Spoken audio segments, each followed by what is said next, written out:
The fluorescent lights above me flickered as I pressed my phone against my ear, doubled over in the St. Vincent Medical Center emergency room waiting area. The pain in my lower abdomen felt like someone was twisting a knife, but the words coming through my phone hurt even worse.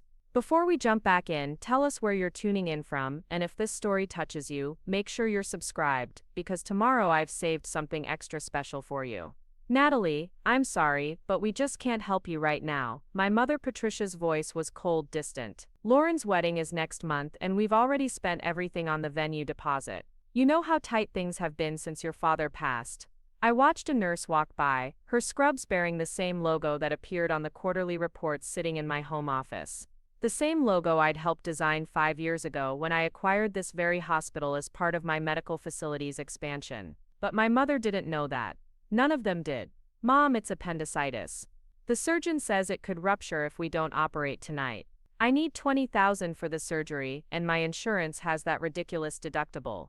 $20,000? Her voice rose to a pitch that made other patients glance in my direction. Natalie, where do you think we'd get that kind of money? We're not the Rockefellers. Maybe you should have thought about this before you decided to waste your life playing around with those medical gadgets nobody wants to buy. Those medical gadgets. If she only knew that MedTech Solutions, my little startup, had revolutionized surgical equipment across 3 states and generated over $50 million in revenue last year alone. The emergency began 3 hours earlier when I was reviewing acquisition reports for 2 new surgical centers in my downtown Portland office. The cramping had been building all day, but I'd pushed through it, attributing the discomfort to stress from negotiations. When the pain became unbearable and I could barely stand, I'd driven myself to St. Vincent Medical Center knowing it was the closest facility to my office. What I hadn't planned on was needing my family's help. My personal accounts were temporarily tied up in a complex merger deal, and while I had millions in various investments and business holdings, liquidating them would take days I didn't have. The irony wasn't lost on me that I owned the very hospital where I now lay as a patient, unable to access my own funds quickly enough for the emergency surgery I desperately needed. Dr. Rodriguez, the attending physician, had been clear about the timeline. Miss Brooks, your white blood cell count is elevated, and the imaging shows significant inflammation. We need to get you into surgery within the next few hours, or you're looking at a ruptured appendix which could lead to sepsis and potentially life-threatening complications. The financial coordinator, a pleasant woman named Mrs. Patterson, had presented me with the grim reality. Without insurance covering the full amount, you're looking at approximately $20,000 for the emergency appendectomy, anesthesia, and overnight recovery. We do offer payment plans, but given the urgent nature, we need some form of substantial down payment or guarantee tonight. That's when I'd made the mistake of calling my family. My mother's response shouldn't have surprised me. Ever since I'd left the family's struggling insurance brokerage firm 6 years ago to pursue my own path in medical technology, they'd viewed my career with a mixture of bewilderment and disappointment. To them, I was the daughter who'd abandoned a secure traditional job to chase some incomprehensible dream involving medical devices and healthcare innovation. They had no idea that the small office space I'd rented above a coffee shop had grown into a sprawling medical technology empire. They didn't know about the 12 surgical centers I owned across Oregon and Washington, or the manufacturing facility that produced the very equipment being used in hospitals throughout the Pacific Northwest. In their minds, I was still the same naive 26-year-old who'd walked away from a steady paycheck to play inventor. Natalie, you need to be realistic about your situation, my mother continued, her voice taking on that patronizing tone I'd grown to recognize over the years. Maybe it's time to consider coming back to work with us. Lauren's been doing wonderfully here at the brokerage, and we could probably find you a position in filing or data entry. Nothing fancy, but it would be steady income with health insurance. I closed my eyes, feeling another wave of pain wash over me. Lauren, my older sister, had indeed been working at our family's small insurance office, though her definition of doing wonderfully was quite different from mine. According to the quarterly reports my business intelligence team provided on all local companies, Brooks Family Insurance was barely staying afloat. Their client base had dwindled to fewer than 200 policies, and they were 3 months behind on rent for their modest office space in Beaverton.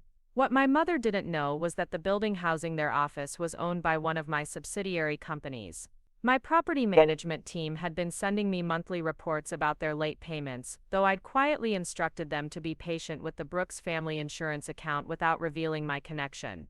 Mom, I just need help with this one medical bill, I said, trying to keep my voice steady despite the intensifying pain. I can pay you back within a month, I promise. Pay us back with what money, sweetie? The endearment sounded more condescending than caring. Look, I know you believe in this medical device thing you're doing, but believing doesn't pay bills. Lauren told me she saw you at the grocery store last week using coupons. There's no shame in that, but it tells us everything we need to know about your financial situation. I almost laughed despite the pain. Those coupons had been part of a cost analysis study my operations team was conducting on consumer spending patterns. As the owner of several medical facilities, I was always looking for ways to understand how economic pressures affected healthcare decisions. But to my family, it was evidence of my financial struggles. I understand you're disappointed in my career choices. I managed gripping the arm of the waiting room chair as another wave of pain hit. But right now I really need surgery, and I need help covering the cost. Natalie, honey, we've talked about this before. Actions have consequences. When you chose to leave a perfectly good job with benefits to chase this unrealistic dream, you chose to take on the risks that come with that decision. Lauren stayed with the family business, worked her way up, and now she has security. She has health insurance, a steady paycheck, and she's getting married to a man with a good job. David Chen, Lauren's fiancé, worked as a claims adjuster for Pacific Northwest Insurance, a mid-sized regional company. What my mother considered a good job was actually a position that paid about $60,000 a year, less than I spent monthly on just the catering for my company's staff meetings. But I'd never shared these details with my family, partly out of a desire for privacy, and partly because their initial reaction to my career change had been so dismissive that I'd stopped trying to explain my success. Mom, please, I'm not asking for charity. I'm asking for a loan that I can repay quickly. With what collateral, Natalie? What do you have that's worth $20,000? That old car you drive? Those medical gadgets you've been building in your garage? We can't risk the family's financial stability on your business ventures, especially not with Lauren's wedding coming up. The old car she referenced was actually a vintage Porsche 911 that I kept for sentimental reasons, worth considerably more than $20,000. But I deliberately maintained a low profile around my family, driving modest vehicles and wearing simple clothes when I visited them, not out of shame but because their initial reaction to my career change had made it clear they weren't interested in understanding what I was actually building. What about Lauren? I asked, grasping at straws. Could she help? Lauren's been very responsible with her money. She's saving for her wedding and the down payment on a house. She can't just give away $20,000 because you didn't plan properly for medical emergencies.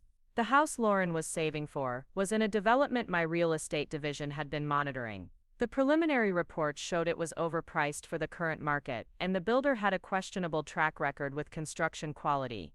But that was information I kept to myself, just like everything else about my business activities. I see, I said quietly, feeling a different kind of pain settle in my chest alongside the physical agony.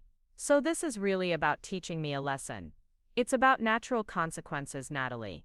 You made adult choices, and now you need to handle adult responsibilities. We can't keep bailing you out every time your business decisions don't work out. Bailing me out. The phrase was particularly ironic given that I'd been quietly supporting various family expenses for years without their knowledge. When my father had his heart attack 2 years ago, I'd anonymously covered the portion of his medical bills that their insurance hadn't paid. When Lauren's car had been totaled in an accident, the generous settlement she'd received had been the result of my connections in the insurance industry, though she'd attributed it to David's expertise as a claims adjuster.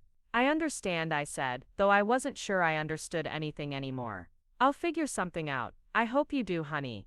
And I hope this experience helps you realize that it's time to come home and be part of the family business again. There's nothing wrong with admitting that your experiment didn't work out. Some people are cut out for entrepreneurship, and others are better suited for traditional careers. The call ended with the usual platitudes about loving me and wanting what was best for me, but the underlying message was clear. My family saw my medical emergency as a natural consequence of poor life choices, and they weren't willing to risk their own financial security to help me address it. I sat in that waiting room, surrounded by the hum of medical equipment, much of which my company had manufactured, processing the full scope of my family's abandonment. The pain in my abdomen was getting worse, but the emotional pain of being rejected by the people who should have supported me unconditionally was almost overwhelming. Dr. Rodriguez appeared at my side, his expression concerned. "Miss Brooks, how are you feeling? We really need to get you prepped for surgery soon." "I'm working on the financial arrangements," I said, though I honestly wasn't sure what my next move would be.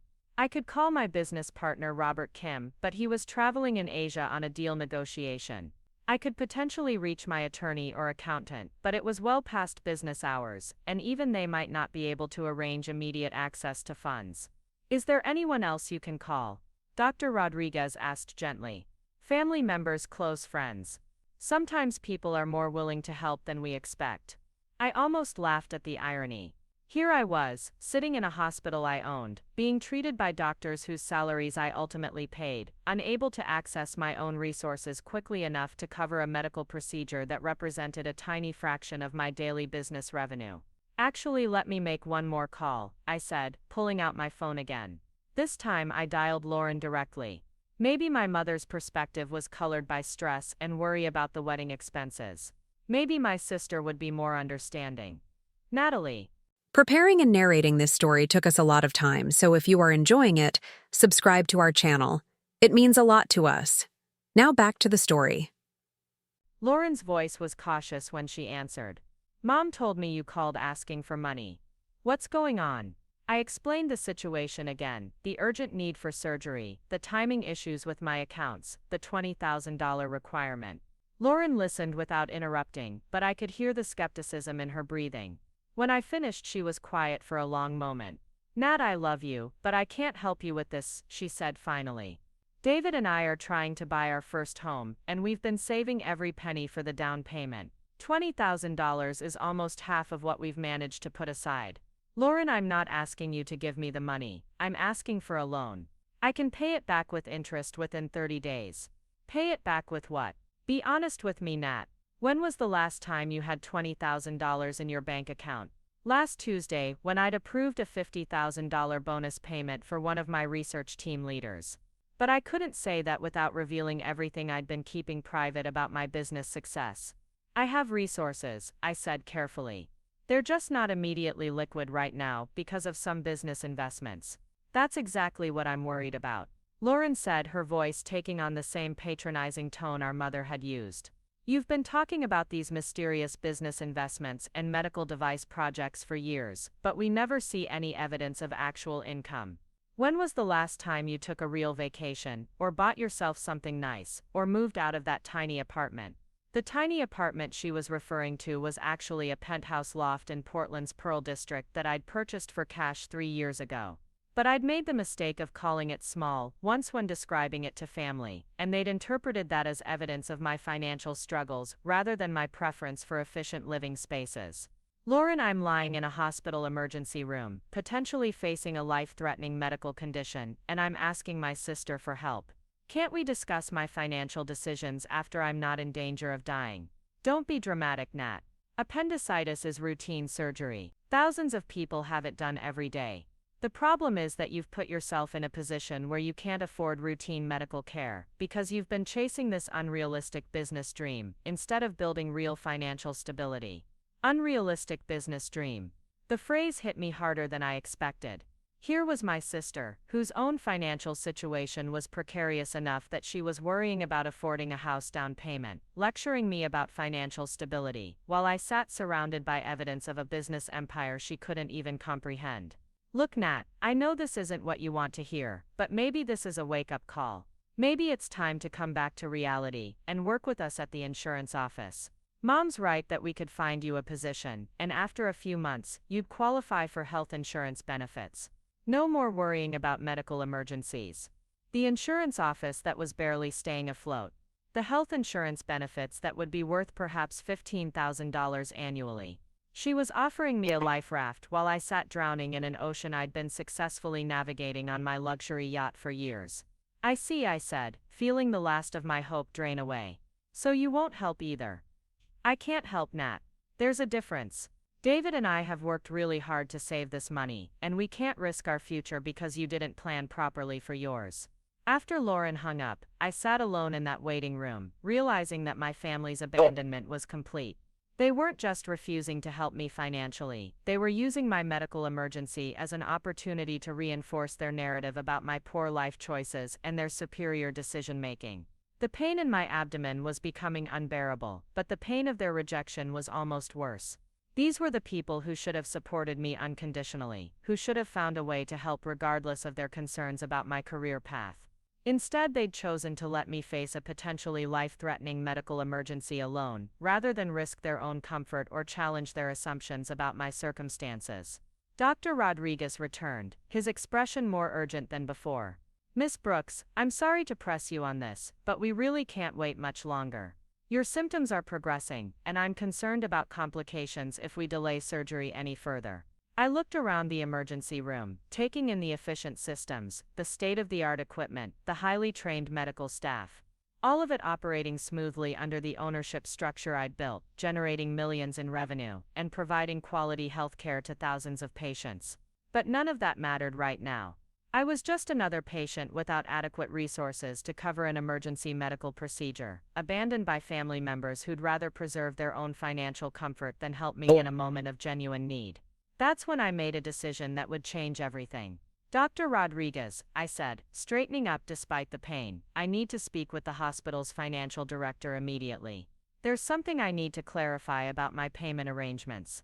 Catherine Walsh arrived within minutes, her professional demeanor masking what I suspected was curiosity about why a patient was requesting to speak with the financial director during a medical emergency. She was a woman in her 50s, with silver hair pulled back in a neat bun, wearing a crisp navy suit that spoke of years climbing the administrative hierarchy. "Miss Brooks, I understand you wanted to discuss your payment arrangements," she said, settling into the chair beside my gurney with a tablet in hand. "Dr. Rodriguez mentioned the urgency of your situation, so I wanted to address your concerns as quickly as possible." I studied her face, wondering if she'd recognize me from the quarterly board meetings I attended remotely, or from the annual reports that crossed her desk.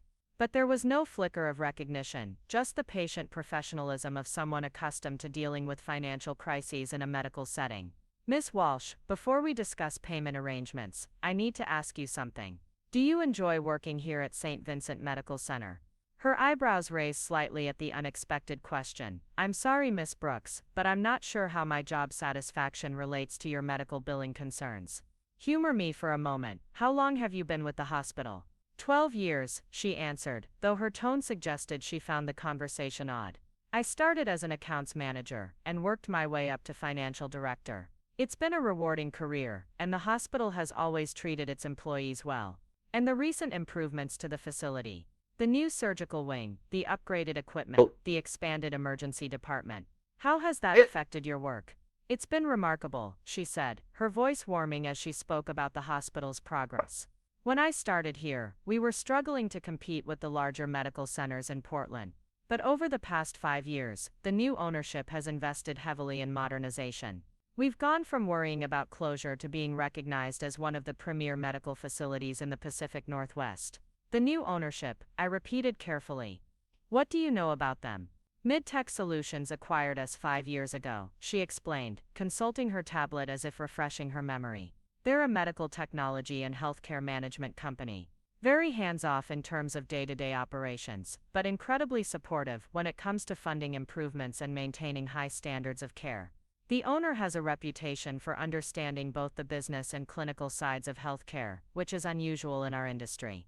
I felt a strange mix of pride and irony as she unknowingly described my leadership philosophy. "Have you ever met the owner?" "Never personally, though I've participated in video conferences with the management team. The owner prefers to work through department heads and maintains a relatively low profile. But the results speak for themselves. Our patient satisfaction scores have improved dramatically, staff retention is at an all-time high, and we're financially stable for the first time in decades." "That's interesting," I said, feeling another wave of abdominal pain remind me of the urgency of my situation. "Miss Walsh, I need to tell you something that might seem unusual, but I think it will resolve our payment concerns quite efficiently." Before I could continue, my phone buzzed with a text message from my mother. I glanced at it and felt my stomach drop, though whether from the appendicitis or the content of the message was hard to determine. Natalie, I've been thinking about our conversation. Lauren told me you called her too, asking for money. We're worried that you might be getting desperate and making poor decisions. David suggested that maybe you should consider bankruptcy if your medical bills become unmanageable. He deals with people in financial crisis all the time through his insurance work, and he says medical debt is one of the leading causes of personal bankruptcy. It might be a way for you to get a fresh start and finally accept that your business ventures haven't worked out. We love you, but we can't enable these unrealistic expectations anymore. I stared at the message, processing the full scope of my family's misunderstanding of my situation. They weren't just refusing to help, they were actively encouraging me to declare bankruptcy as a solution to what they perceived as my financial failures. David, who processed insurance claims for a living, was advising me on debt management, while unaware that his own salary was partially funded by the premiums paid by companies I owned.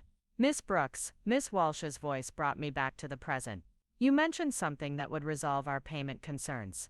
I looked at her, this dedicated professional, who had spent 12 years building her career at a hospital I'd purchased and transformed, and made a decision that would change everything for both of us. Walsh, I need you to pull up the ownership structure of St. Vincent Medical Center in your system. Specifically, I need you to look at the primary stakeholder information for MedTech Solutions. She looked puzzled, but began typing on her tablet.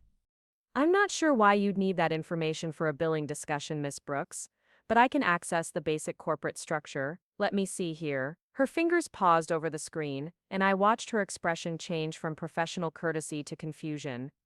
That's odd, she said, looking from her tablet to me and back again. According to our records, the primary owner and CEO of MedTech Solutions is listed as Natalie Brooks. But that can't be right, because I'm sitting here as a patient who apparently can't afford her medical bills. I finished for her. The silence that followed was profound. I could see her mind working, trying to reconcile the information on her screen with the reality of our conversation. In the background, the normal sounds of the emergency department continued, but our little corner of the waiting area felt suspended in time. I don't understand, she said finally. If this information is correct, then why are we having a conversation about payment arrangements? Because my personal banking accounts are temporarily tied up in a merger acquisition, and my family just spent the last hour explaining to me why they won't help cover the $20,000 I need for emergency surgery, I said, feeling the absurdity of the situation wash over me. My mother suggested I consider bankruptcy. My sister thinks I should give up my unrealistic business dreams and come work in data entry at their struggling insurance office. Miss Walsh stared at me, then at her tablet, then back at me. Miss Brooks, according to our financial records, MedTech Solutions has assets exceeding $200 million. The company owns 12 medical facilities, 3 manufacturing plants, and has research and development contracts with major hospitals across the West Coast. Yes, I know. I built it. But your family doesn't know. I managed a weak laugh despite the pain. My family thinks I'm a failed entrepreneur who builds medical gadgets in my garage. They've never shown any interest in understanding what I actually do, and after their initial reaction when I left the family business, I stopped trying to explain. Another text message arrived, this time from Lauren. Nat, Mom told me about David's bankruptcy suggestion. I think it might actually be a good idea. It would give you a chance to start over without all the debt from your business experiments. David knows a good bankruptcy attorney who specializes in medical debt cases. Maybe it's time to come home and be part of the family again instead of trying to prove something that isn't working. I showed the message to Miss Walsh, who read it with growing astonishment. They want you to declare bankruptcy, she said slowly, while sitting in a hospital you own, because they don't think you can afford a medical procedure that costs less than what this facility generates in revenue every 6 hours. That about sums it up. Miss Walsh stood up abruptly. Miss Brooks, I need to make a phone call. Can you give me just a few minutes? She walked away, her phone already pressed to her ear, speaking in urgent whispers to someone I couldn't identify. Through the glass walls of the emergency department, I could see her gesturing animatedly as she paced back and forth. While she was gone, my phone rang. This time it was David, Lauren's fiancé, calling directly. Natalie, I hope you don't mind Lauren giving me your number. She's really worried about you, and I wanted to reach out as someone who deals with financial crises professionally. Hello, David, I said, curious to hear his perspective on my situation. Look, I know this is probably embarrassing for you, but medical debt bankruptcy is more common than you think. I see cases like this all the time in my work. People who've been struggling financially for years, trying to make businesses work that just aren't viable, and then a medical emergency becomes the final straw. I see. The good news is that medical bankruptcy can actually be a relief. It wipes out not just the hospital bills but also any business debts you've accumulated trying to make these medical device projects work. You could literally start fresh, come work with the family business, and build a stable life without all this entrepreneurial stress. I almost admired his confidence in dispensing advice about a situation he completely misunderstood. What makes you think my business projects aren't viable, David? Well, Lauren mentioned you've been working on this for 6 years without any obvious signs of success. No fancy car, no big house, still living paycheck to paycheck. If the business was really working, you'd have health insurance that covered emergency surgery. The logic was so circular it was almost beautiful. My success was invisible to them because I'd chosen to maintain a modest profile around family, which they interpreted as evidence of failure, which justified their refusal to help, which they saw as teaching me a valuable lesson about my poor choices. David, what if I told you that my health insurance actually has excellent coverage, but there's a timing issue with the deductible and my available cash flow because of some large business investments I've recently made? Natalie, I know you want to believe in your business, but that sounds like the kind of rationalization I hear from people who are in deep financial trouble. Large business investments. What kind of investments could your medical gadget startup possibly be making that would tie up $20,000? I looked around the emergency department, taking in the millions of dollars worth of medical equipment, much of it manufactured by my own facilities. Hypothetically, David, what would you say if I told you I'd recently acquired 2 surgical centers and was in the process of purchasing a third? He laughed, not unkindly, but with the patronizing tone of someone humoring a delusion. Natalie, surgical centers cost millions of dollars. I think maybe the stress of this medical situation is making it hard for you to think clearly about your financial reality. Miss Walsh returned at that moment, accompanied by Dr. Rodriguez and another man I didn't immediately recognize. The newcomer was tall, well-dressed, and carried himself with the bearing of senior hospital administration. David, I need to go, I said. The hospital staff wants to discuss my situation. Okay, but Natalie, please think about what I said. Lauren and I care about you, and we want to help you get back on your feet. Sometimes the best help is helping someone face reality. I hung up and looked at the 3 people standing before me. Miss Walsh looked excited, Dr. Rodriguez appeared confused, and the unknown man seemed to be processing some significant information. Miss Brooks, Miss Walsh began, I'd like you to meet Jonathan Pierce, our chief administrator. I've just briefed him on our conversation, and he wanted to speak with you personally. Mr. Pierce extended his hand. Miss Brooks, this is quite an unusual situation. I've been the administrator here for 8 years, and I've participated in numerous conference calls with the MedTech Solutions management team, but I've never had the opportunity to meet our owner in person. I prefer to work through established channels, I said, shaking his hand while another wave of pain reminded me of the urgency of my medical situation. But current circumstances are somewhat exceptional. Indeed they are, he said, settling into a chair beside my gurney. Miss Walsh has explained your immediate medical needs, and I want to assure you that we'll take care of everything immediately. But I'm curious about the family situation she mentioned. Do they really not know about MedTech Solutions? They know I work in medical technology, but they've never been interested in the details. When I left the family insurance business 6 years ago, their reaction was so dismissive that I stopped trying to explain what I was building.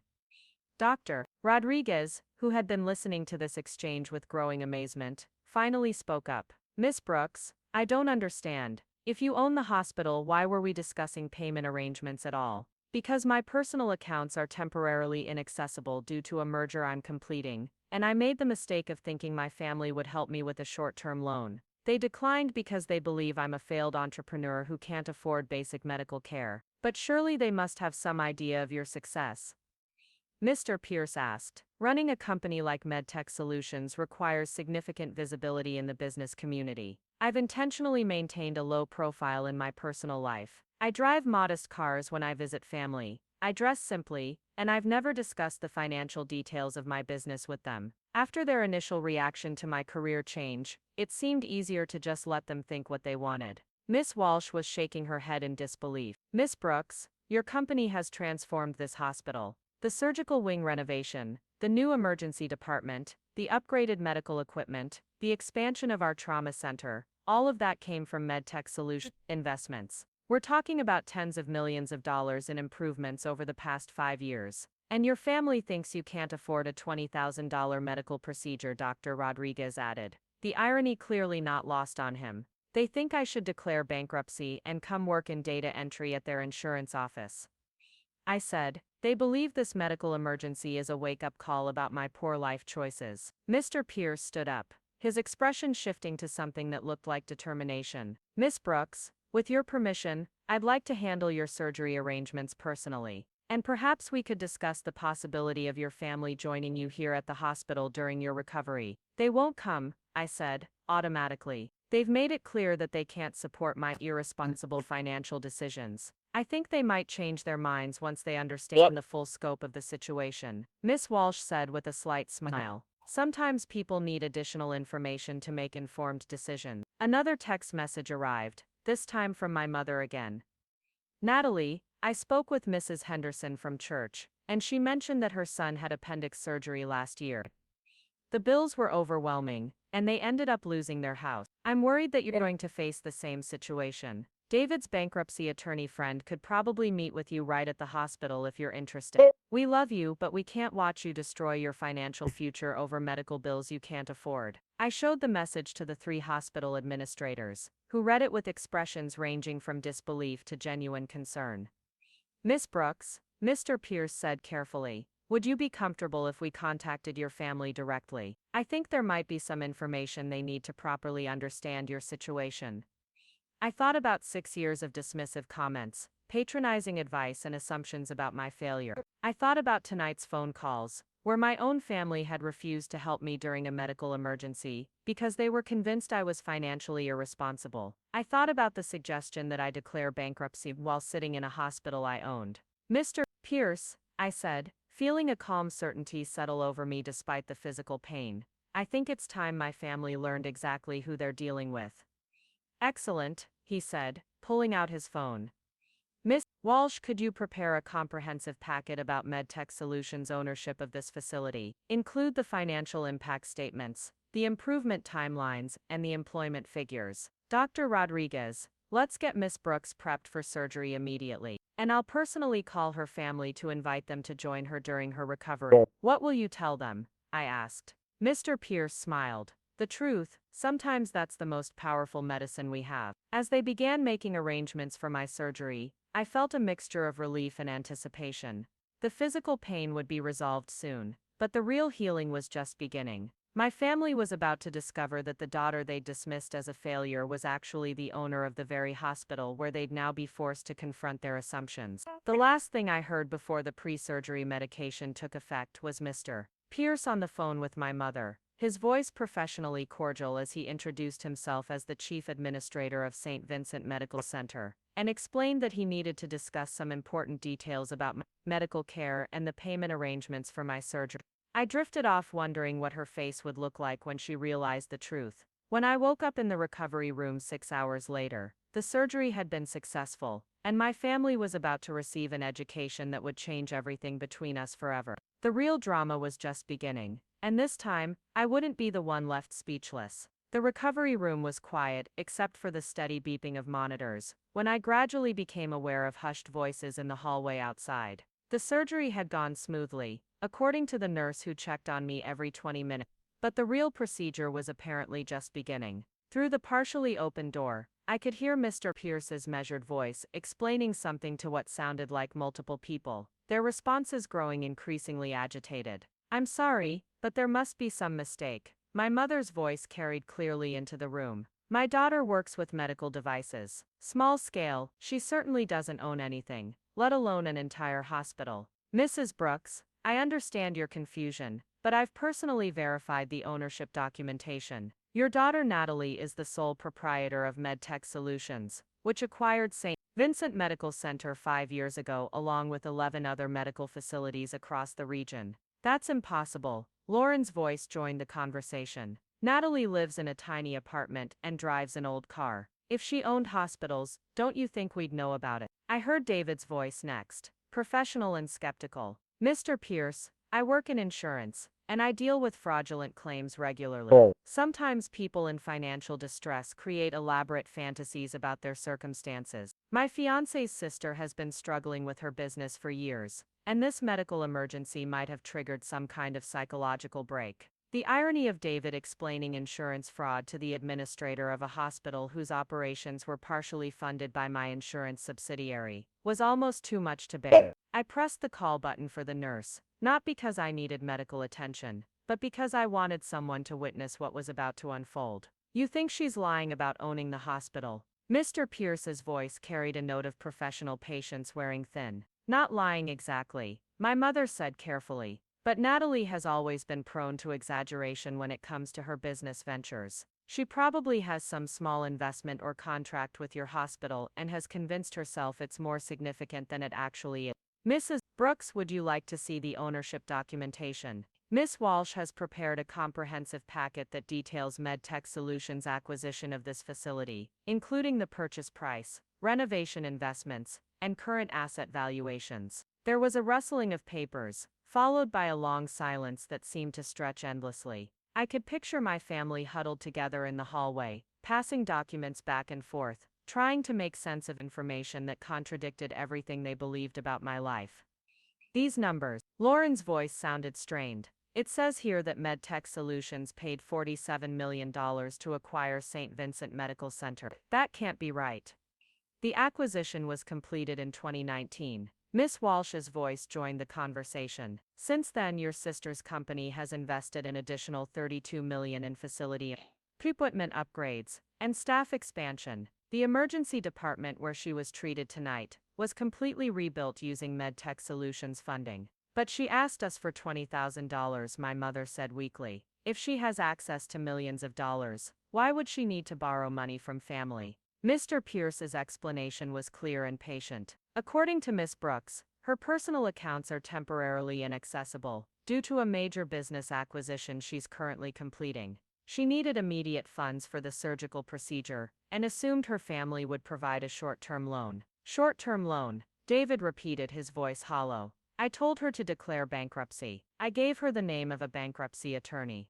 The silence that followed was so profound. I could hear the HVAC system humming in the walls. I imagined my family standing in that hallway, surrounded by evidence of a success so complete it made their own accomplishments seem modest by comparison, processing the full scope of their misunderstanding. There's more, Miss Walsh said gently. MedTech Solutions owns several other businesses that might be familiar to you. The office building that houses Brooks Family Insurance is owned by one of Miss Brooks's subsidiary companies. Our office building. My mother's voice was barely a whisper. Your rent payments have been processed through MedTech Properties for the past 3 years. According to our records, your account has been consistently late. But Miss Brooks instructed our property management team to be patient with the Brooks Family Insurance account without explaining the family connection. I could picture Lauren doing the math, realizing that her sister had been quietly subsidizing their family business while listening to lectures about financial responsibility and career choices. The insurance claims processing David mentioned. Mr. Pierce continued. Pacific Northwest Insurance has a significant contract with MedTech Solutions. Several of our medical facilities use Pacific Northwest for our employee health coverage. David, you've probably processed claims for our staff without realizing the connection.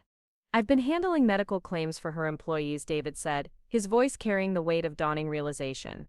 Some of our biggest accounts this year have been medical facilities, and I kept wondering how a regional insurance company was landing such major clients. Miss Brooks' business philosophy emphasizes supporting local companies whenever possible, Miss Walsh explained. She's intentionally directed millions of dollars in business to Oregon-based firms, including Pacific Northwest Insurance, several construction companies that worked on our renovations, and dozens of smaller service providers. The conversation was interrupted by my mother's voice, thick with emotion. She's been helping us this whole time. The insurance money when Lauren's car was totaled, the reasonable settlement on your father's medical bills after his heart attack, even the fact that we haven't been evicted despite being behind on rent.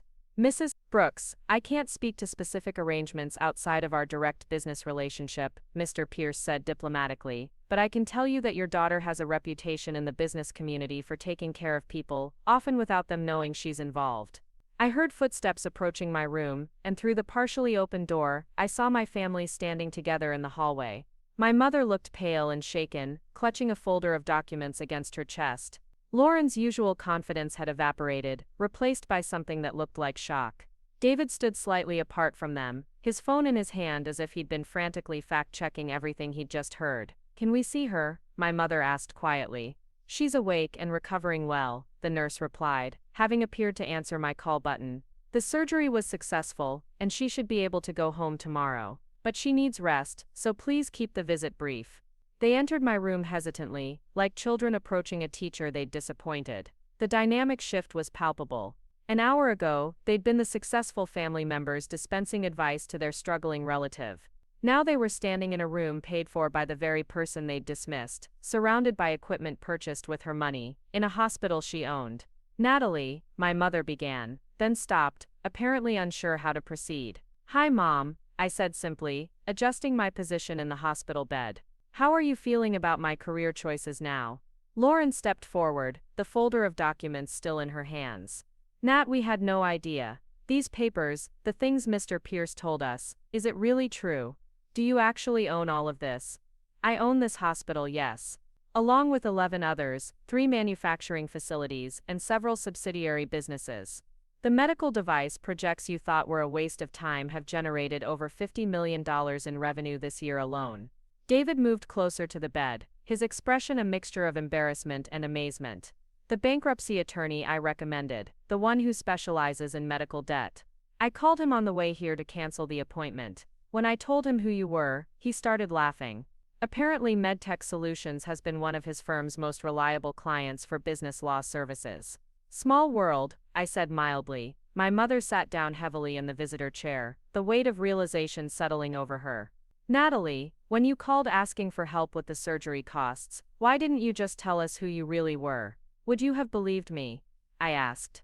6 years ago when I left the family business to pursue medical technology, what did you tell me?" She winced at the memory. "I said you were making a mistake, that medical devices were a fantasy and you should stick with traditional business. You said I was going to fail, and embarrass the family. You said no daughter of yours was going to waste her education on pipe dreams. Do you remember what you told people at Dad's funeral, when they asked about my work?" "I told them you were still figuring out your career path," she admitted, her voice barely audible. "You were ashamed of me," I said not accusingly, but as a simple statement of fact. So I stopped trying to share my successes with people who had already decided I was a failure. Lauren moved to the other side of the bed, her eyes filled with tears. "Nat, I'm so sorry. When you called tonight asking for money, I thought you were being irresponsible. I lectured you about financial planning while you were lying in a hospital you own, facing emergency surgery. You told me I should give up my unrealistic business dreams and come work in data entry at your office." I reminded her, "The office that's 3 months behind on rent in a building I own." "We've been such idiots," David said, running his hands through his hair. "I spent 20 minutes on the phone explaining bankruptcy law to someone who probably has more liquid assets than my entire bank branch handles in a month." "Not probably," I corrected gently. "Definitely." The room fell silent as they processed the full scope of their misunderstanding. Through the window, I could see the Portland skyline, dotted with buildings that housed businesses I owned or had investments in. It was a view I'd enjoyed from this very room during previous visits to check on hospital operations, though my family had never known about those visits. "The villa in Tuscany you mentioned in your text," my mother said suddenly. "Is that real too? I own 3 properties in Italy, 2 in France, and 1 in Switzerland. The Tuscany villa is my favorite. I was planning to invite the family for a vacation there this Christmas, before tonight's conversation made me realize how little you actually think of my capabilities." Lauren looked stricken. "We ruined that, didn't we? Our chance to be part of your real life." "You didn't ruin anything permanently," I said carefully. "But you did reveal something important about how you see me, and what you believe I'm capable of achieving." My mother stood up abruptly and began pacing around the room, her agitation growing. "Natalie, this is incredible and wonderful, but I'm also angry. Not at you, but at the situation. You let us worry about you for years. We thought you were struggling, barely making ends meet, too proud to ask for help." "I wasn't too proud to ask for help," I pointed out. "I asked for help tonight, and you told me to declare bankruptcy." Because we thought you needed help, she protested. If we'd known you were successful, we would have responded differently. That's exactly the problem, Mom. You would have responded differently based on my financial status, not because I needed help. When you thought I was struggling, your response was to lecture me about my poor choices. Now that you know I'm successful, you're upset that I didn't share that success with you. David cleared his throat awkwardly. Natalie, I owe you a huge apology. I spent tonight giving you financial advice while working for a company that depends on your business. I feel like an idiot. You're not an idiot, David. You were working with incomplete information and making reasonable assumptions based on what you thought you knew. But that's the point. Lauren said, sitting on the bed. We made assumptions instead of trying to understand what you were actually doing. When you tried to explain your work, we dismissed it without listening. I thought about the countless family dinners where I'd attempted to share my excitement about a new contract or a successful product launch, only to be met with polite disinterest or thinly veiled skepticism. Eventually, I'd learned to deflect questions about work with vague responses that satisfied their expectations without revealing information they weren't prepared to believe. There's something else, Miss Walsh said, appearing in the doorway with another folder. Miss Brooks, I thought your family should see the employment impact report. She handed the folder to my mother, who opened it with trembling hands. What is this? MedTech Solutions currently employs over 800 people across its various facilities and subsidiaries. Walsh explained. The acquisition and improvement of St. Vincent Medical Center alone created 200 new jobs in the Portland metro area. Your daughter is one of the region's major employers. Lauren read over my mother's shoulder, her eyes widening as she scanned the numbers. Nat, you employ 800 people. That's more than some of the biggest companies in the state. Employment was always part of the business plan, I said. Quality healthcare requires quality staff, and quality staff requires competitive compensation and good working conditions. It's not just about profit. The average salary for MedTech Solutions employees is 23% above regional standards for comparable positions. Ms. Walsh added. The company also provides comprehensive health insurance, retirement benefits, and professional development opportunities. My mother closed the folder and looked at me with an expression I'd never seen before. It wasn't just surprise or even pride, but something deeper and more complex. Natalie, you've built something extraordinary. This isn't just a successful business. It's a significant contribution to the community.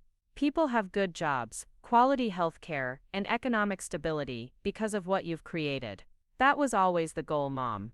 Medical technology isn't just about devices and equipment.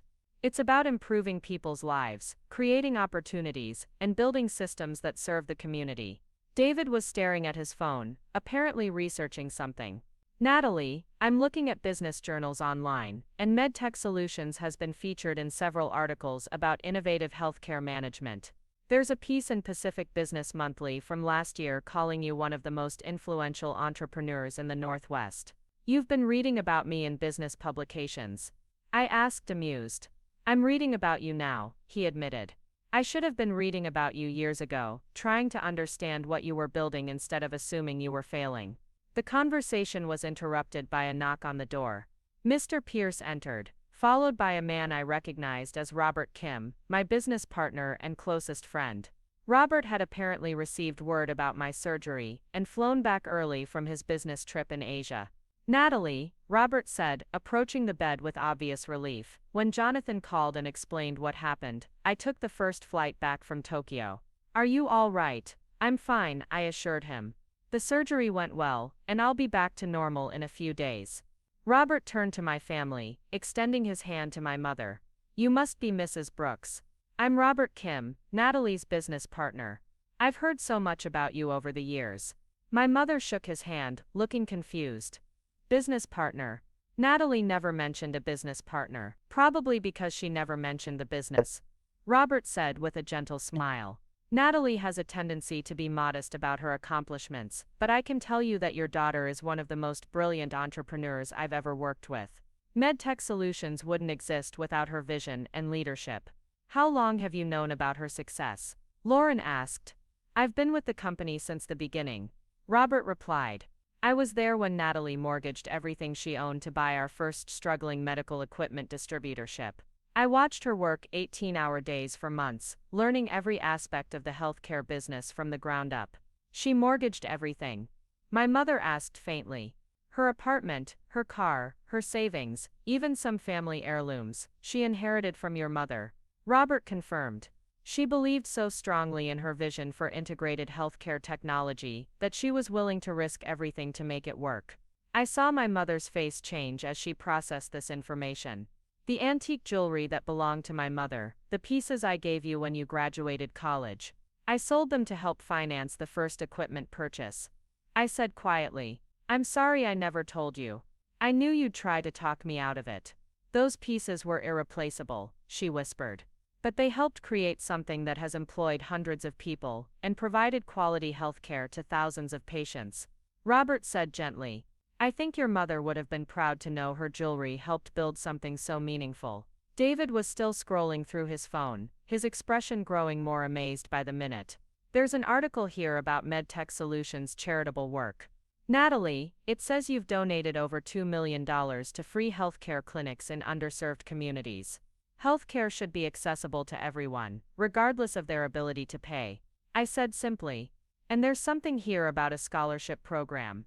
Lauren asked, reading over David's shoulder. We provide full scholarships for nursing and medical technology students from low-income families. I explained. Education is the foundation of everything we do. Robert smiled proudly. Natalie created that program after we visited a rural clinic that was struggling to find qualified staff. She realized that many talented students were being excluded from healthcare careers simply because they couldn't afford the education. My family stood around my hospital bed, holding folders full of documentation about a life and career they'd never bothered to understand.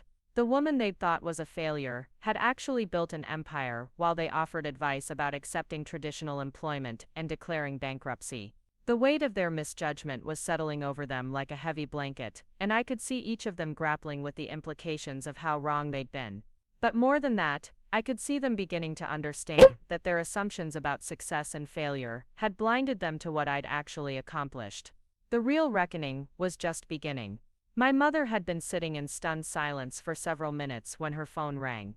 The caller ID showed Mrs. Henderson from church, the same woman she'd mentioned earlier when discussing medical bankruptcy horror stories.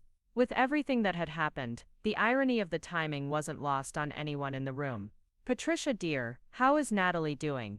Mrs. Henderson's voice was loud enough for everyone to hear through the phone speaker. I've been praying for her ever since you told me about her surgery and financial troubles. My mother glanced around the room, taking in the hospital administrators, the business documentation, and her daughter who apparently owned the very building they were standing in. She's doing much better than we expected. Margaret, oh that's wonderful to hear.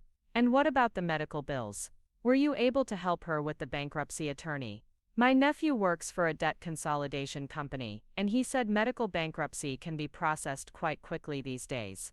The silence that followed was so profound that even Mrs. Henderson seemed to sense something was wrong. Patricia, are you still there? Margaret, I need to call you back. My mother said weakly. The situation has become rather complicated. Complicated how? Did the surgery cost more than expected?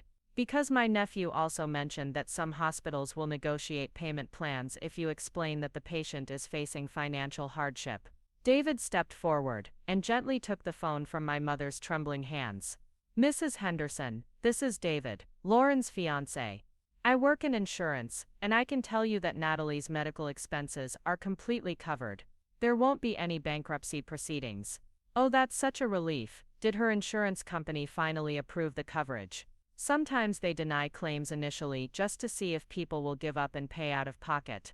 Not exactly, David said, looking directly at me. It turns out that Natalie owns the hospital where she had her surgery, along with 11 other medical facilities. She's actually one of the most successful healthcare entrepreneurs in the Pacific Northwest. The silence on the other end of the phone stretched so long that David checked to make sure the call hadn't dropped. Finally, Mrs. Henderson's voice returned, considerably higher in pitch than before. She owns the hospital. Patricia, didn't you tell me that Natalie was struggling financially? That she was working with medical gadgets and barely making ends meet? I was mistaken about her circumstances, my mother said, accepting the phone back from David. Very mistaken. But you seemed so certain that she was headed for bankruptcy. You said the family couldn't help her because she'd made poor career choices. The conversation was interrupted by the arrival of Dr. Sarah Chen, my lead research physician from the MedTech Solutions Medical Device Division. She knocked gently before entering, carrying a tablet and wearing the kind of confident smile that suggested she had good news to share. Natalie, I hope I'm not interrupting, but I wanted to update you on the clinical trial results that came in this morning, Chen said, then paused as she noticed the crowded room. Oh, I didn't realize you had family visiting. Should I come back later? It's fine, Sarah. What's the news about the trials? The FDA just approved our new cardiac monitoring system for full market release. The preliminary sales projections are extraordinary. We're looking at potentially $15 million in first-year revenue from this device alone. She handed me the tablet, which displayed charts and graphs that clearly meant nothing to my family, but represented months of intensive research and development work. The medical journal Physical Review wants to publish our research methodology, and 3 major hospital systems have already submitted orders. That's fantastic news, I said, genuinely excited despite my post-surgical fatigue. How's the manufacturing timeline looking? Production begins next week at the Portland facility. We'll be creating approximately 40 new jobs in the manufacturing division, plus another dozen in quality control and distribution. Mrs. Henderson's voice was still coming through my mother's phone, growing increasingly confused. Patricia, are you listening to this conversation? It sounds like Natalie is running some kind of major medical company. She is, my mother said faintly. She apparently has been for years. Doctor, Chen looked around the room, clearly sensing the tension but unsure of its source. Is everything all right? I can certainly come back tomorrow if this isn't a good time. Dr. Chen, I said, I'd like you to meet my family. They're just learning about MedTech Solutions for the first time. For the first time, Dr. Chen's eyebrows raised in surprise. But Natalie, you've been talking about your family for years. I naturally assumed they were familiar with your work. I talk about them, I clarified. They've never been particularly interested in hearing about my work. Lauren stepped forward, her face flushed with embarrassment. Dr. Chen, we thought Natalie was working on small-scale medical device projects. We had no idea she was running a major research operation. Small scale, Dr. Chen looked genuinely puzzled. Natalie leads one of the most innovative medical technology research teams on the West Coast. Our cardiac monitoring system will be used in hospitals across the country. We're currently working on 3 other devices that could revolutionize emergency medical care. David, who was still holding his phone and apparently conducting real-time research, looked up with an expression of mounting amazement. Dr. Chen, I'm looking at a medical technology conference website, and it lists Natalie as a keynote speaker at next month's Innovation in Healthcare Summit. The description calls her a visionary leader in integrated medical technology solutions.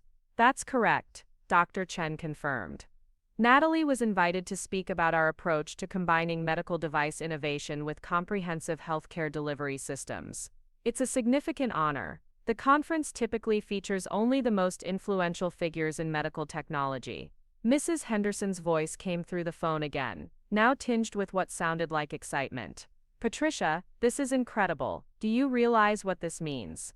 Your daughter isn't just successful. She's apparently famous in her field. I'm beginning to understand that, my mother said, sinking deeper into her chair. You know what this reminds me of? Mrs. Henderson continued. Remember when the Johnson family thought their son was wasting his time with computers, and it turned out he'd started one of those internet companies?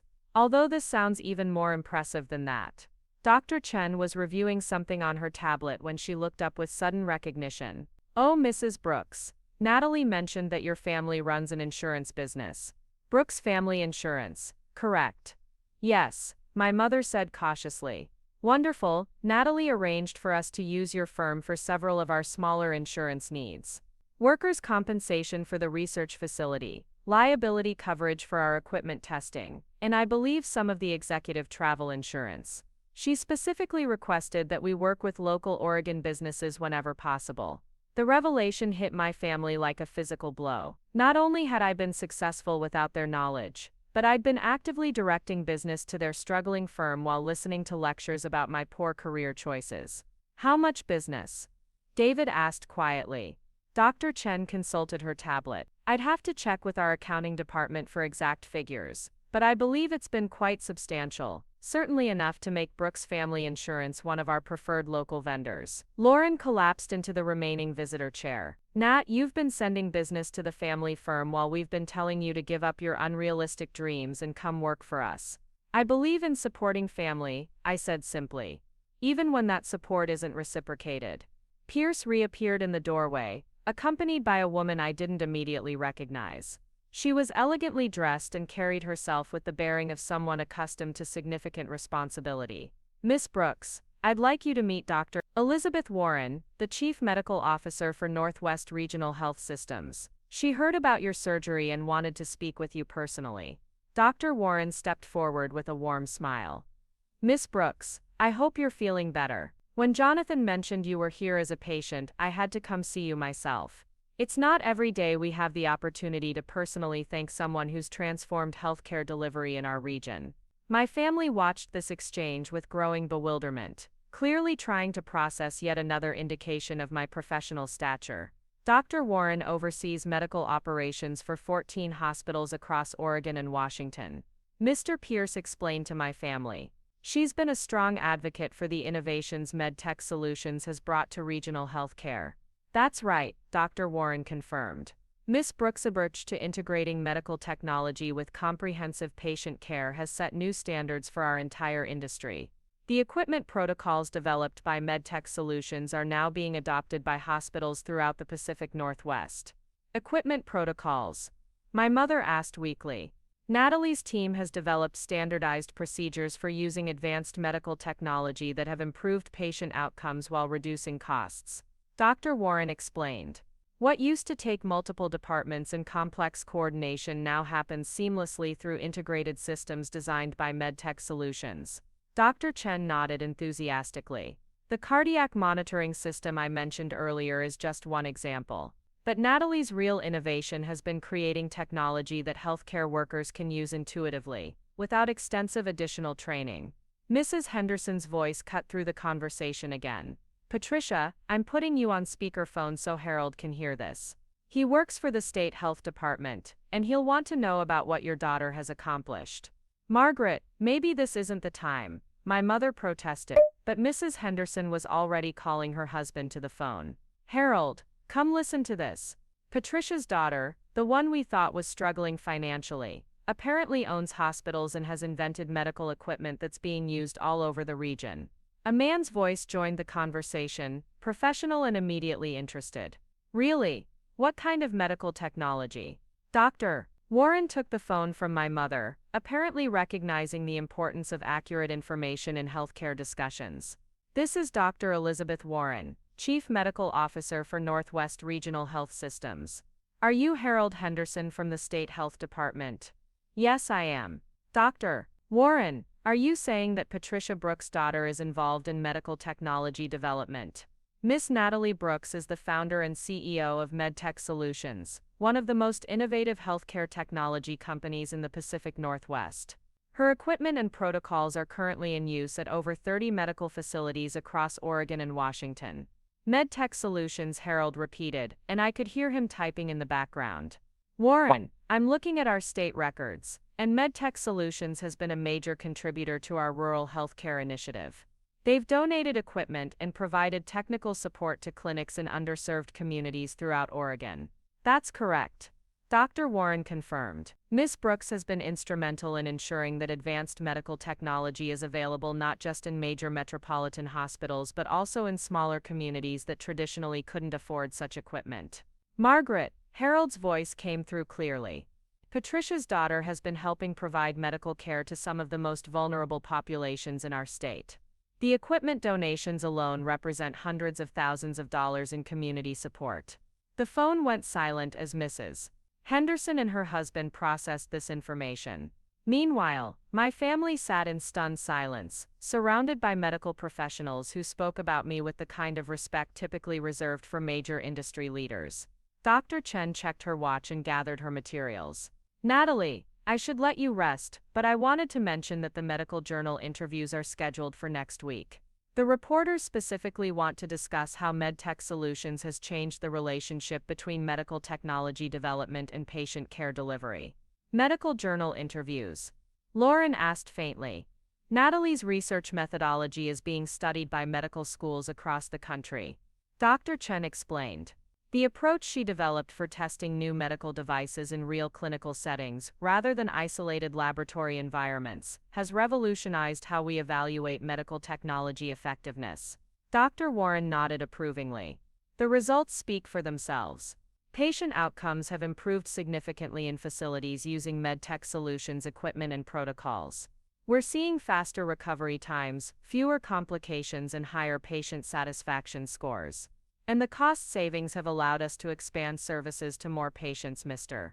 Pierce added. The efficiency improvements from MedTech Solutions innovations have made quality healthcare more accessible across the region. My mother finally found her voice. Natalie, how long have you been doing this work? This level of impact and recognition. The research and development started about 4 years ago, I said. But the real breakthrough came 2 years ago when we proved that our integrated approach could work in multiple healthcare settings simultaneously. 2 years ago, my mother repeated slowly. 2 years ago, when you missed Dad's birthday dinner, and we assumed it was because you couldn't afford the restaurant. I was actually at a medical conference in Chicago, presenting our preliminary research findings to the American Medical Technology Association. I said quietly. The weight of that revelation settled over the room like a heavy fog. While my family had been crafting narratives about my financial struggles and professional failures, I'd been building a reputation as an innovator in one of the most challenging and important industries in the country. Robert Kim, who had been observing this family education process with patient interest, finally spoke up. Mrs. Brooks, Mr. Chen, Lauren, I think there's something else you should understand about Natalie's work. He pulled out his own tablet and displayed a map showing various locations across the Pacific Northwest. These red dots represent medical facilities that use MedTech Solutions equipment. The blue dots show locations where our charitable healthcare programs operate. The green dots indicate communities where we've created jobs through manufacturing or service operations. The map was covered with dots of all 3 colors, creating a pattern that clearly showed the scope of impact across the region. Each of these locations represents real people whose lives have been improved by what your daughter has built. Robert continued. Patients who received better care, healthcare workers who can do their jobs more effectively, and community members who have good employment because of MedTech Solutions operations. Mrs. Henderson's voice came through the phone one more time, now filled with what sounded like genuine admiration. Patricia, I don't think you realize what you have. Your daughter isn't just successful, she's making a difference in thousands of people's lives.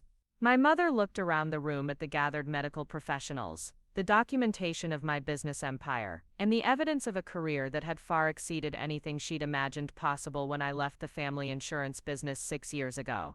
I'm beginning to understand that, she said quietly. I'm beginning to understand a lot of things I should have realized years ago. The reckoning was complete, but the real healing was just beginning. The following morning brought a steady stream of visitors that my family wasn't prepared for. Word had spread through the medical community that I was recovering at St. Vincent, and colleagues from across the region stopped by to check on my condition. Each visitor brought another layer of revelation about the professional life my family had never known existed. Michael Torres arrived first, carrying coffee and what appeared to be urgent documents requiring my attention.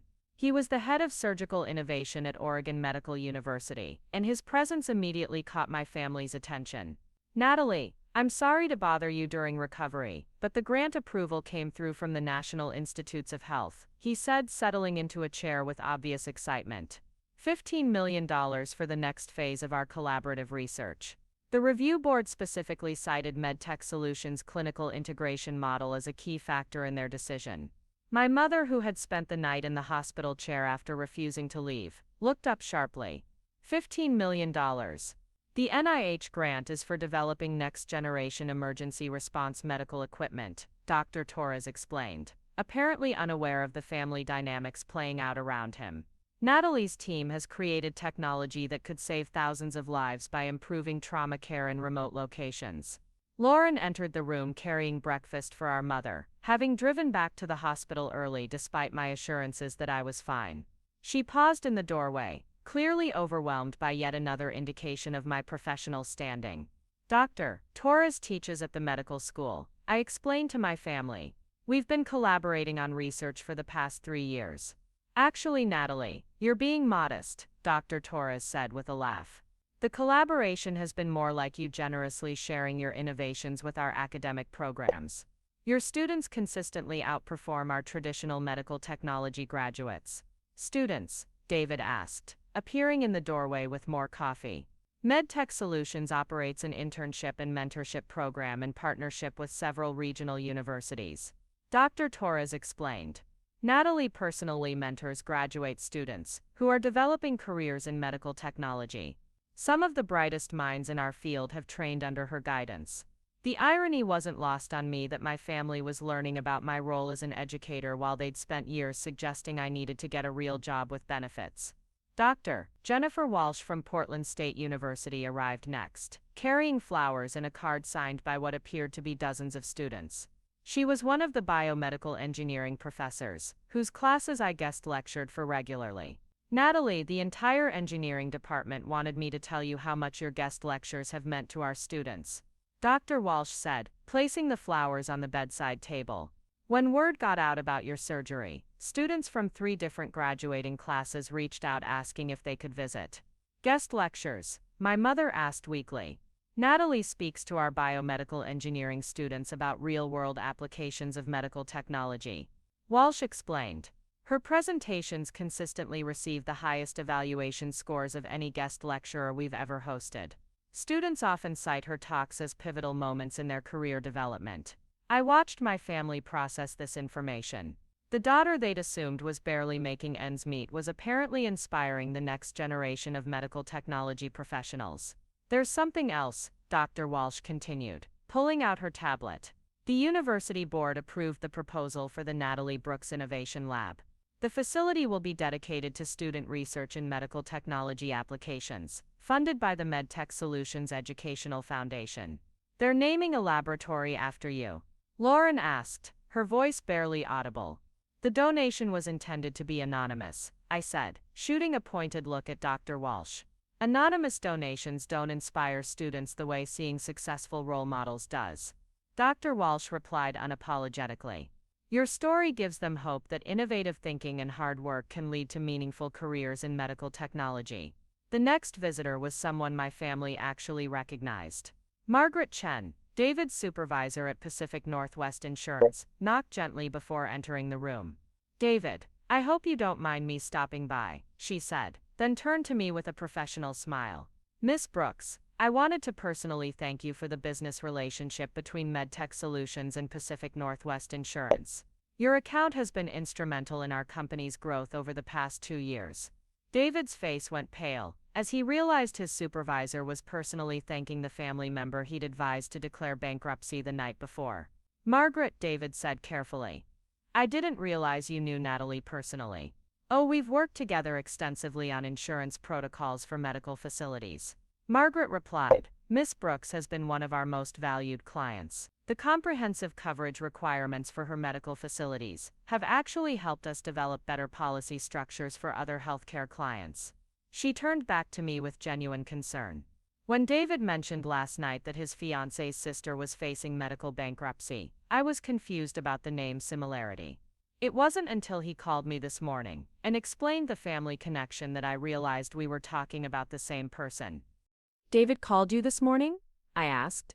David nodded, his embarrassment evident. I had to tell her that I'd given bankruptcy advice to one of our most important clients. Margaret spent 20 minutes explaining how Pacific Northwest Insurance has been recommending MedTech Solutions to other medical facilities as a model for comprehensive healthcare operations. That's correct, Margaret confirmed. Your integrated approach to healthcare delivery has become a case study we use when consulting with other medical facilities about insurance and risk management strategies. My mother stood up abruptly and walked to the window, staring out at the Portland skyline. Natalie, how many people know about what you've accomplished? In the medical technology community, most professionals in the field are familiar with MedTech Solutions and our work. But you never told us. I tried to tell you, Mom. 6 years ago, when I first started having success, I invited you to tour our first facility. You said you were too busy with the family business to visit a warehouse where I was playing with medical gadgets. Dr. Torres looked uncomfortable, clearly sensing family tension he hadn't anticipated. Perhaps I should return later when you're feeling better, Natalie. Actually, Dr. Torres, I think my family needs to hear this, I said. Tell them about the impact assessment study we completed last year. Are you certain? It's quite comprehensive. I'm certain, Doctor. Torres consulted his tablet, then began reading from what appeared to be an official document. The economic impact study conducted by the Pacific Northwest Economic Development Council found that MedTech Solutions has generated over $40 million in regional economic activity over the past 3 years. The company directly employs 812 people, with an estimated additional 1,500 jobs created indirectly through suppliers, contractors, and service providers. He paused, looking around the room at my family's stunned expressions. The study concluded that MedTech Solutions represents one of the most significant economic development success stories in Oregon's recent history, particularly in the healthcare technology sector. $40 million in economic activity, my mother repeated, returning to her chair with unsteady steps. The study also found that MedTech Solutions' charitable healthcare programs have provided over $2 million in free medical equipment and services to underserved communities. Torres continued, the social impact has been as significant as the economic impact. Lauren sat down heavily, her breakfast forgotten. Nat, you've created thousands of jobs and donated millions to charity, and we thought you were failing. You thought I was failing because I didn't fit your definition of success, I said gently. Traditional employment, predictable income, conventional career progression. When I chose a different path, you assumed it was the wrong path. Robert Kim returned, having spent the morning handling urgent business matters that couldn't wait for my recovery. He carried a folder that I recognized as containing the final documents for our latest acquisition. Natalie, I have good news and complicated news, he said, then noticed the crowded room. Oh, I didn't expect so many visitors. Should I come back? It's fine, Robert. My family is getting an education about what we actually do. Well, in that case, they might find this interesting, Robert said, opening his folder.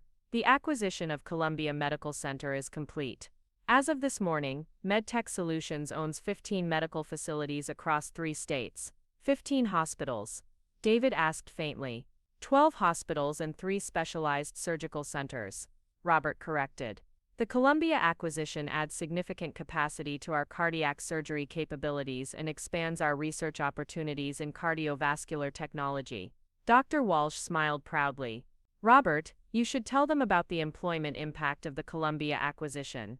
The acquisition will create approximately 300 new jobs over the next 18 months, Robert explained. Columbia was facing closure due to financial difficulties, so we're not just adding to our capacity, we're preserving healthcare access for an entire community. You saved a hospital from closing, my mother asked. We saved jobs, preserved healthcare access, and gained an excellent facility for expanding our research capabilities, I said. It was a good business decision that also served the community. Margaret Chen spoke up from her position near the door. Miss Brooks, Pacific Northwest Insurance will be handling the coverage for the Columbia facility, won't we? That's correct. We prefer working with local insurance companies whenever possible. More business for David's company, Lauren observed quietly. Considerably more, Margaret confirmed. The Columbia account will likely represent our largest single client relationship. Dr. Torres gathered his materials, preparing to leave. Natalie, I'll let you rest, but I wanted to mention that the medical journal interviews next week will probably include questions about your family background. Reporters are often interested in the personal stories behind professional success. After he left, the room fell silent except for the gentle humming of medical equipment. My family sat in various states of emotional processing, surrounded by evidence of a professional life that contradicted everything they'd believed about my circumstances. Natalie, my mother said finally, I need to ask you something, and I want you to be completely honest with me. All right, were you ever actually struggling financially? At any point during the past 6 years, were you in danger of failing the way we thought you were? I considered the question carefully. There were challenging moments, especially in the first 2 years. Building a medical technology company requires significant capital investment, and there were times when cash flow was tight. But I was never in danger of bankruptcy or failure. Even during the most difficult periods, the business fundamentals were sound. So when we offered you advice about finding stable employment, or when we worried about your financial security, you were actually building a multi-million-dollar company. Yes. And when we declined to help you with the surgery costs because we thought you were financially irresponsible, you were sitting in a hospital you own, facing a medical bill that represents a tiny fraction of your daily business revenue. Lauren began crying, not dramatically, but with the quiet tears of someone processing genuine regret. Nat, we failed you. Not just last night, but for years.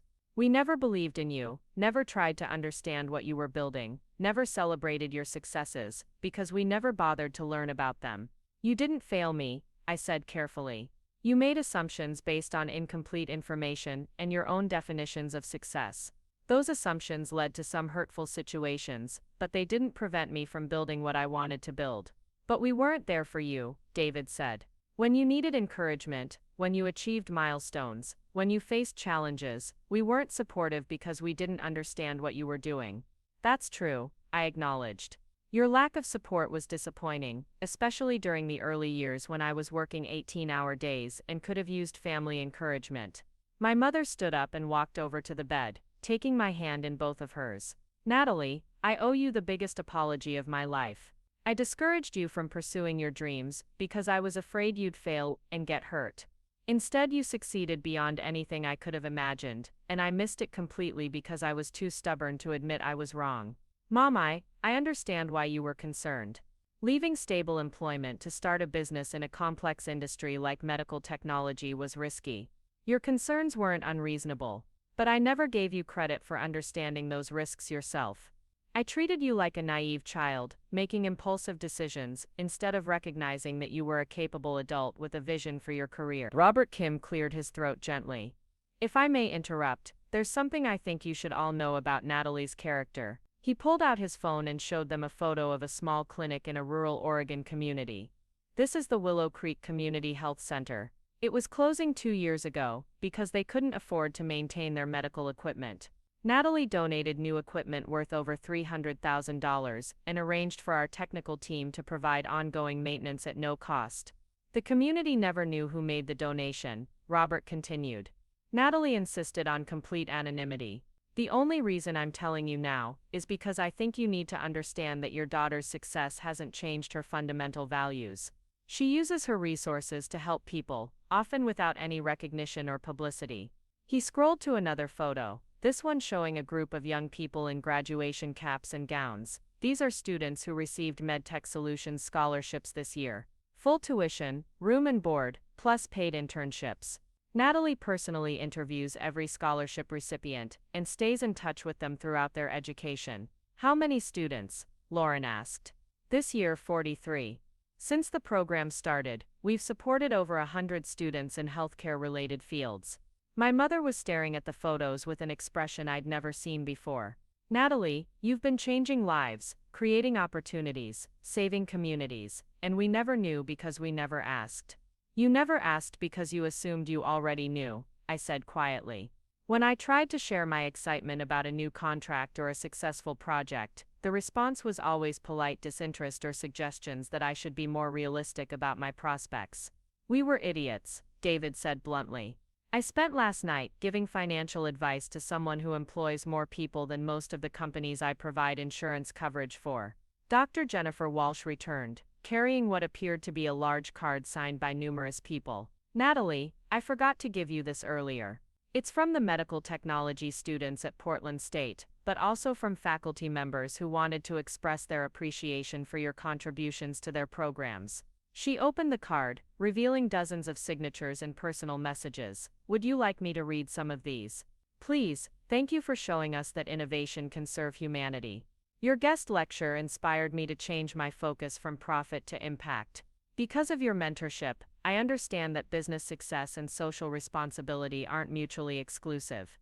She continued reading similar messages, each one highlighting different aspects of my influence on students and faculty.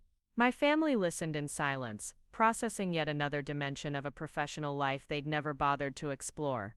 There's one more thing, Dr. Walsh said, consulting her notes. The university board has approved a proposal for an annual lecture series in your honor. The Natalie Brooks Distinguished Lecture on Innovation in Healthcare will bring prominent speakers to campus to discuss the intersection of medical technology and social impact. They're creating a lecture series in your name. My mother asked, her voice filled with wonder. The proposal emphasized that you represent the kind of graduate our programs aspire to produce, Dr. Walsh explained. Someone who combines technical expertise with ethical leadership and community commitment. After Dr. Walsh left, my family sat in contemplative silence. The constant stream of visitors and revelations had painted a comprehensive picture of professional achievement that contradicted every assumption they'd made about my life and career. Natalie Lauren said finally. What happens now?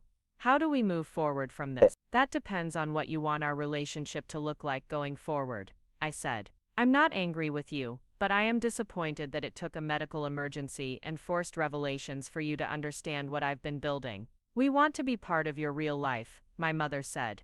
Not the version you've been showing us to protect our feelings, but your actual life with all its complexities and achievements. That means accepting that my career path was valid, even though it didn't match your expectations. It means being genuinely interested in what I do, not just politely tolerating my work as a quirky hobby. We can do that, David said, but we need you to help us understand. We obviously don't know anything about medical technology or healthcare business operations. I'd be happy to explain my work, but you need to be prepared for the fact that it's complex and sometimes technical. It's not going to fit into neat categories that are easy to understand. We're ready for that, Lauren assured me. We've learned that our assumptions about simple career paths were completely wrong. Robert Kim stood up, preparing to leave for another business meeting.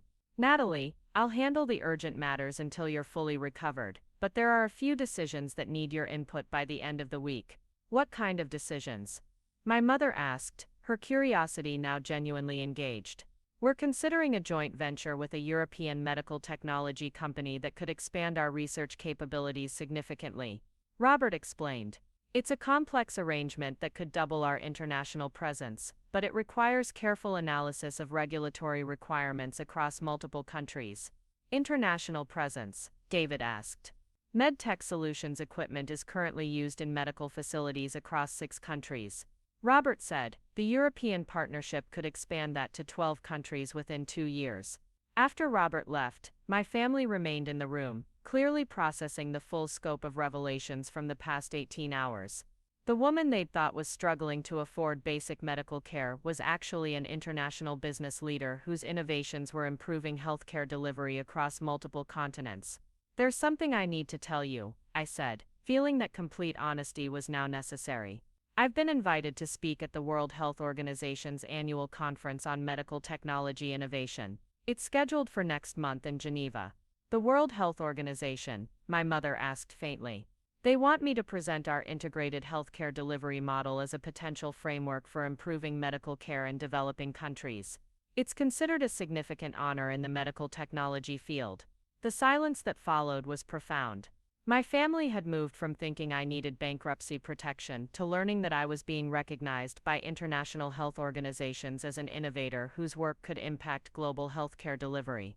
Natalie, my mother said finally, I don't think we can ever fully apologize for what we put you through.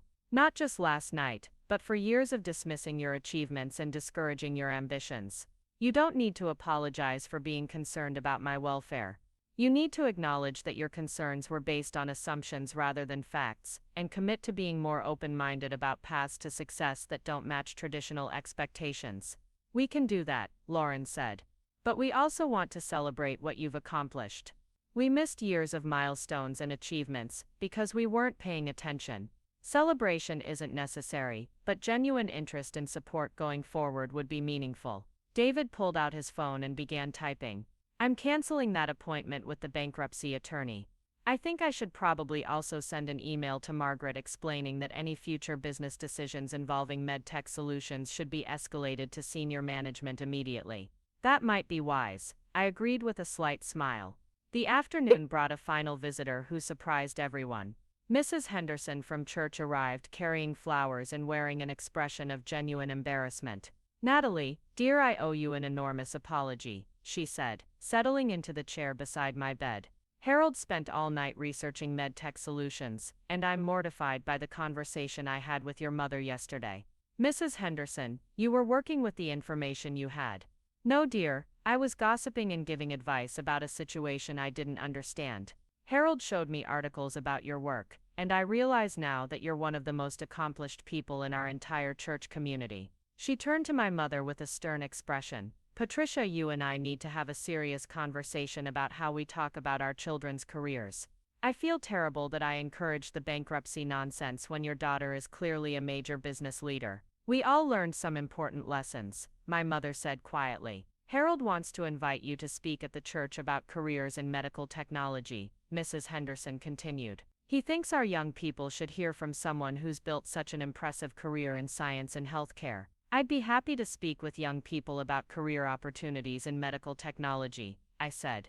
After Mrs. Henderson left, my family and I sat together in comfortable silence for the first time in years. The medical emergency that had initially seemed like a crisis had actually created an opportunity for complete honesty about my professional life and their assumptions about success. What happens when you're discharged tomorrow? Lauren asked. I'll work from home for a few days while I recover, then gradually return to normal business operations. We have several major projects that need attention, and the international partnership Robert mentioned requires careful consideration. Would you be willing to show us your facilities? My mother asked hesitantly. I'd like to see what you've built, if you're comfortable sharing that with us. I'd be happy to give you a tour. But I want you to understand that it's not a small operation that can be easily summarized. MedTech Solutions is a complex organization with multiple divisions and hundreds of employees. We're ready to learn, David assured me. All of us. As evening approached and visiting hours ended, my family prepared to leave with a completely transformed understanding of my life and career. The daughter they'd thought needed rescue had actually been building an empire while they offered advice about accepting traditional employment. Natalie, my mother said, pausing at the door, I'm proud of you. I should have said that years ago, and I should have meant it based on understanding rather than obligation. Thank you, Mom. That means more than you know. After they left, I lay in my hospital bed, surrounded by flowers from colleagues, cards from students, and documentation of a professional life that had finally been revealed to the people who mattered most. The medical emergency had resolved successfully, but the real healing was just beginning. Tomorrow I would return to running MedTech Solutions, but with the knowledge that my family finally understood what I'd built and why it mattered. The isolation I'd felt for years, the disappointment of keeping my successes private, and the pain of being dismissed by people I loved had been replaced by the possibility of authentic relationships based on truth rather than assumptions. The cost of the surgery had been $20,000. The value of the honesty it created was immeasurable. Up next, you've got 2 more standout stories right on your screen. If this one hit the mark, you won't want to pass these up, just click and check them out.